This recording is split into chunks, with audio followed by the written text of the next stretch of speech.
Ayer salió un dato que lo cambió todo en el mercado. Si fuera medianamente bueno creando suspense en estos vídeos, pues no desvelaría este dato hasta el final, pero como no se me da bien esto, pues te lo digo ya, el dato fue el dato de inflación. Salió un dato de inflación y esto lo cambió todo, el mercado se volvió loco de remate, lo que me hace pensar que igual no fue el dato en sí lo que creó tanta locura, sino que la gente estaba buscando realmente cualquier excusa para cerrar esas posiciones donde ya ganaban mucho dinero y meterse a otra cosa con mejores perspectivas de futuro.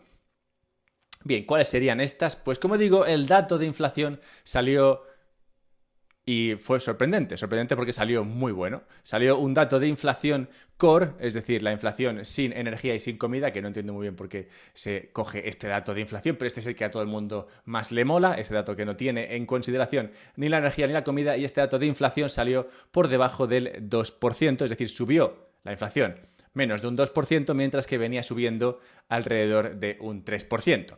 Los últimos muchos meses, cuando esto pasaba, cuando el dato de inflación salía mejor de lo que esperaba el mercado veía ese dato de, la inflación ha bajado, e inmediatamente pensaba, vale, lo que vamos a hacer es bajar tipos de interés, y si bajan tipos de interés, el mercado debe subir. Sobre todo deben subir aquellas empresas que más dinero ganan y que más influidas se ven por el nivel de intereses a futuro. Pues ese nivel de intereses se usa para descontar beneficios futuros a momento presente, y si bajan esos tipos de interés, entonces esos beneficios futuros valen más. Pero ayer no pasó eso. Ayer la bolsa subió, la bolsa entera subió, pero no subieron las grandes empresas.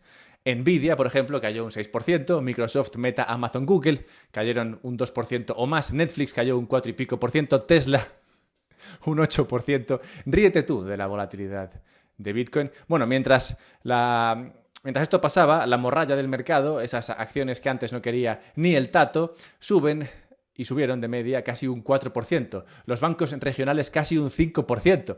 Todo el mercado, estas empresas pequeñas subieron, mientras que las grandes cayeron, que es justo lo contrario de lo que pasaba antes cuando el dato de inflación era bueno. Y no se quedó ahí la cosa, el oro subió un 2%, el yen bajó desde el nivel ese de 160 yenes por dólar que era tan peligroso. Bitcoin no hizo nada, pero eso nos ocupará luego. Una fucking locura, como veis, que hay que ver con calma. Bienvenidos al mañanero de hoy, que voy a dedicar a explorar qué narices estaba haciendo el mercado antes de esto de ayer, por qué han reaccionado de esta manera, por qué este dato de inflación ha tenido un efecto diferente a los anteriores, y de toda esta movida qué esperar para Bitcoin.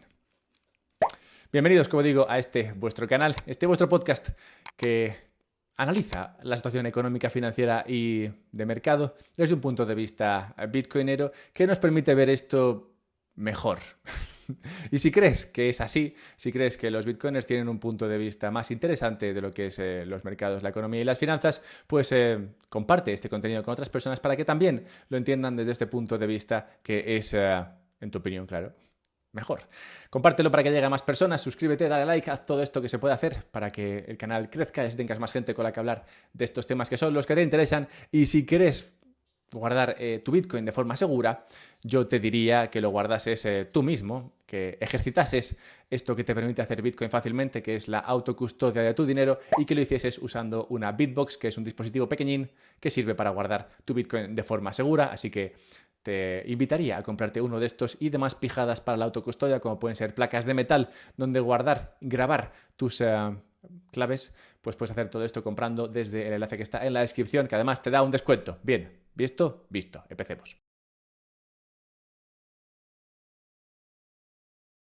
Ayer fue uno de esos días raros en los que se ven en directo los cambios en las perspectivas de futuro de los inversores y su reflejo en el precio de los diferentes activos. En palabras de muchos, ayer asistimos a una de las jornadas bursátiles más alocadas de la historia de los mercados, con todas las grandes tendencias seculares de la última década cambiando de forma espectacular.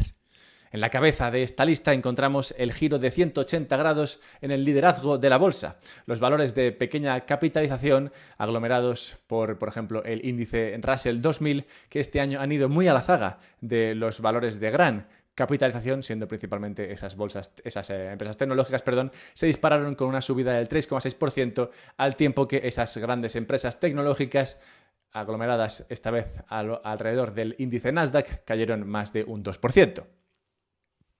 El diferencial entre el rendimiento de uno y otro, es decir, la diferencia entre lo que subieron las pequeñas y bajaron las grandes, fue de 6 desviaciones estándar de lo que es normal, claro. Y el segundo mayor registrado hasta la fecha, solo detrás del diferencial de 10 desviaciones estándar, 10 sigmas de octubre del 2008, que como recordarás, bueno, no sé si lo recordarás, pero fue un mes muy, muy intenso. Bueno, pues lo que pasó ayer fue tan intenso, o al menos, sí, tan sorprendente como lo que pasó ese 10 de octubre de 2008 en cuanto al diferencial de lo que hizo un mercado, en este caso pequeñas acciones, frente a lo que hicieron las grandes. Charles Vilello explica que cómo de improbable es un evento de estos de 6 sigmas, 6 desviaciones estándar. Bueno, pues si los mercados siguieran una distribución normal, cabría esperar que un acontecimiento de 6 sigmas solo se produjera una vez cada 1.000 millones de años. Claramente no es así. No es así que el mercado funcione bajo una distribución normal, pues como te digo, esto pasó hace tan solo 15 años, o sea que sí, pasa más a menudo de lo que esperarías y es una buena cosa a tener en cuenta cuando analizas el riesgo del mercado. Pero bueno, un evento de tantas sigmas siempre se produce gracias al apalancamiento y el cierre de estas operaciones apalancadas. Por suerte, para ti, claro, podemos comprobar que esto es así si vemos cómo estaba posicionado el mercado antes de lo que ocurrió ayer. Y si vemos cómo estaba posicionado el mercado, lo que observamos es que mientras que una gran mayoría de inversores estaban tremendamente largos, es decir, tremendamente comprados de la bolsa en general, donde pesan más las grandes empresas, como Nvidia, Microsoft, Google, Amazon, Tesla, Facebook, ¿verdad? Al tiempo estaba extremadamente corto vendido de las pequeñas empresas. Y claro, cuando se da la vuelta a esta situación, cuando de repente la gente dice, uy, igual vamos a cambiar y vamos a salir de una y entrar en otra. Si la situación de partida es una en la que la gente está muy largo de una cosa y muy corta de otra y hay mucho apalancamiento, pues esos cierres de posiciones pueden ser bastante alocados, que fue justo lo que pasó ayer. Y veníamos viendo esta situación en la que mucha gente estaba muy larga de lo grande y muy corta de lo pequeño en las últimas semanas, cuando hablábamos de que la bolsa subía. Y lo hemos visto, el Standard & Poor's 500 está en récords, el Nasdaq está en récords, todo estaba subiendo, pero a pesar de que todo subía, la mayor parte de las acciones, la mayoría de las acciones de las empresas no lo hacían. O sea, solo subían unas pocas empresas, mientras que la gran mayoría del mercado no subía. Pero claro, como subían las empresas más grandes, pues el índice subía en conjunto. Y esto creó una situación en la que las 50 empresas más grandes cotizaban a una prima del 30% respecto a las otras 450 empresas en el índice Standard & Poor's 500. Y cuando esto ocurre, claro, lo que pasa es que queda poco dinero por ganar en los valores que cotizan a prima, en esas 50 grandes empresas que están cotizando a una prima del 30% sobre el resto, pues claramente queda poco dinero más por ganar ahí. O sea, ya has ganado casi todo el dinero y, como decía mi ex jefe en la bolsa, la última pela que se la lleve otro. Entonces, cuando queda poco dinero por ganar ahí, la gente empieza a buscar dónde moverse, hacia dónde rotar, qué vender y qué comprar. Y esto fue lo que pasó ayer, y el desencadenante fue el dato de inflación. Es decir, salió el dato de inflación y el mercado dijo, vale, bien, ya he ganado mucho dinero con esto, claramente a esto no le queda mucho recorrido, voy a vender por aquí y comprar por allá, donde parece ser que el recorrido o que el pasto está más verde.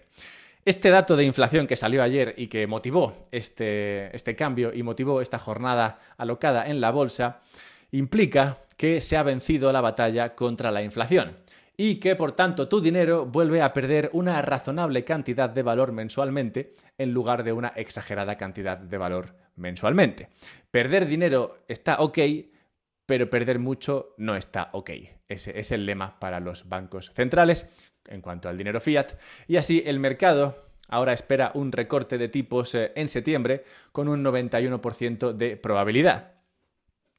Aunque ya te digo yo, porque lo he vivido hace poco, que estos mercados de predicción se han equivocado en otras ocasiones.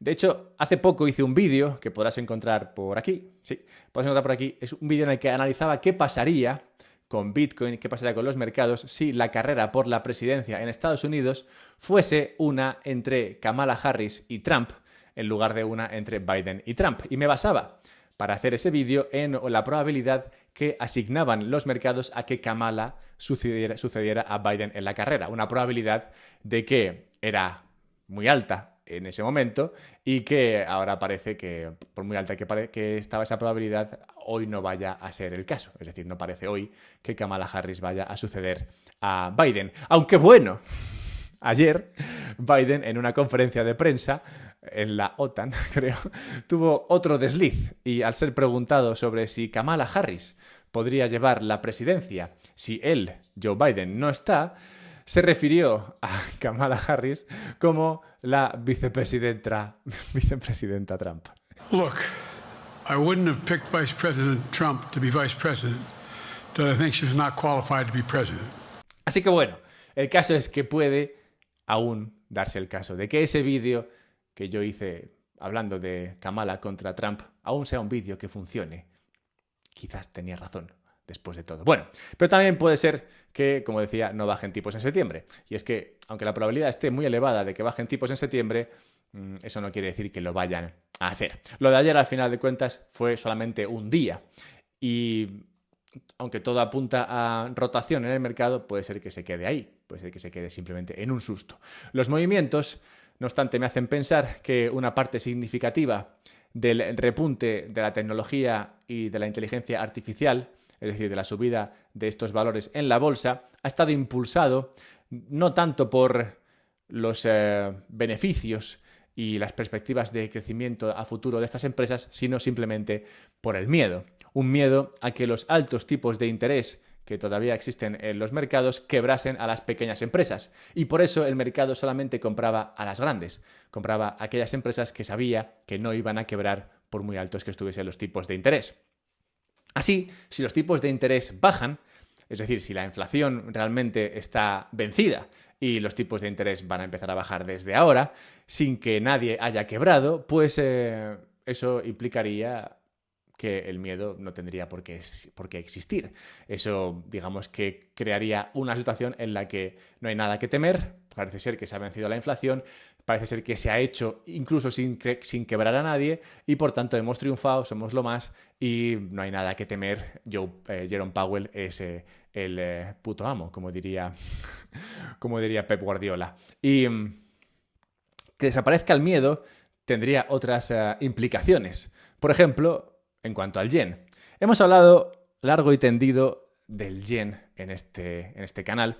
Curiosamente estoy preparando un vídeo en el que doy la vuelta a todo lo que vengo diciendo del yen, pues el yen podría ser la mejor inversión en el corto medio plazo, sorprendentemente. Pero bueno, ya avanzaré más cosas sobre ese vídeo. Y es que con el yen, al final, con el tema de ayer pasa un poco parecido a lo que pasaba con las tecnológicas, con las empresas tecnológicas, y es que era una operación en la que todo el mundo estaba de un lado, todo el mundo con el yen estaba corto, todo el mundo estaba vendido del yen y largo del dólar. Pero si hay menos miedo, que es lo que pasa a ocurrir después del dato de inflación de ayer, si hay menos miedo en el mercado, hay menos apetencia por el dólar y esa operación de corto yen, largo dólar puede darse la vuelta.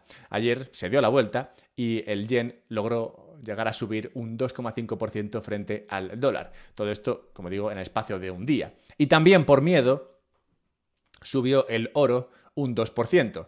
Miedo, en este caso, a que las bajadas de tipos en Estados Unidos reduzcan el rendimiento de los bonos. Pues si baja la inflación, bajan los tipos, baja el rendimiento de los bonos, y si el rendimiento de estos bonos baja a un nivel en el que ese rendimiento no sea suficiente, ese interés no sea suficiente para compensar la inflación futura, pues ¿para qué tener bonos? ¿No? Para eso mejor tener oros, pues si el bono no te protege de la inflación, te vas a un activo que sí que puede hacerlo, como en este caso sería el oro.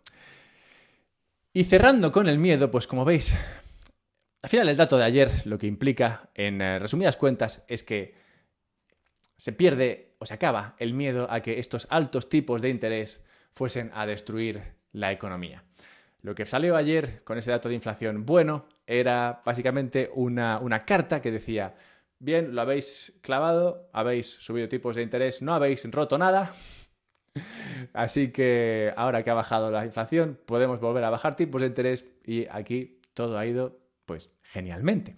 Entonces, si todo ha ido genialmente, claro, hay menos que temer. Y si desaparece el miedo, pues como veis, esto tiene impacto en la bolsa, tiene impacto en los bonos, tiene impacto en las divisas y tiene impacto en Bitcoin. ¿Y qué teme la gente? ¿Cuál es ese temor? ¿Cuál es ese miedo que cuando la gente siente les lleva a comprar Bitcoin? Pues principalmente es la liquidez. Cuando la gente teme que la liquidez se incremente, cuando la gente teme que entre mucho dinero al mercado, ya sea por el mercado privado, bancos comerciales dando más préstamos, o sea por el mercado público, gobiernos emitiendo más deuda, pues cuando esto pasa, se incrementa la liquidez y frente a ese miedo al incremento de la liquidez, la gente tiende a comprar Bitcoin. ¿Y qué escenario está pintando el mercado hoy? Pues está pintando un escenario en el que nadie quiebra, a pesar de los altos tipos de interés.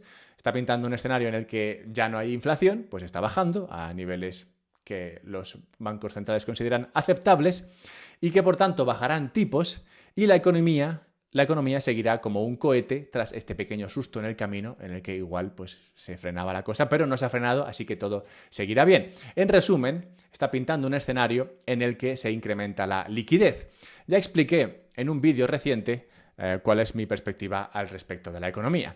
Yo creo que ya estábamos en recesión y seguiremos volando en ella porque no dejarán a la economía caer. Puedes ver el vídeo ese por aquí. Pero en este escenario en el que los tipos de interés bajan y se facilita que fluya el crédito privado, lo que encontraríamos es que ese nuevo dinero que viene o que vendría en este caso del sector privado, se sumaría al que seguirán creando los gobiernos emitiendo cada vez más deuda para financiar sus crecientes déficits. Así, la liquidez podría acelerar su pendiente alcista en los próximos meses, con la suma de liquidez pública, digamos, y liquidez privada. Y las subidas en la liquidez siempre funcionan así. Tú estás ahí tranquilamente en bañador, echando el verano, y lo que empieza como un susurro va poco a poco creciendo conforme más demanda crece por el dinero barato y cuando te quieres dar cuenta estás inundado en liquidez y con Bitcoin a $100.000. Y cuando vuelva la inflación y la gente venda Bitcoin a precios mucho más altos, dirán que, sí, claro, mira, Bitcoin no protege contra la inflación porque está bajando ahora que la inflación está alta. ¿Ya te protejo?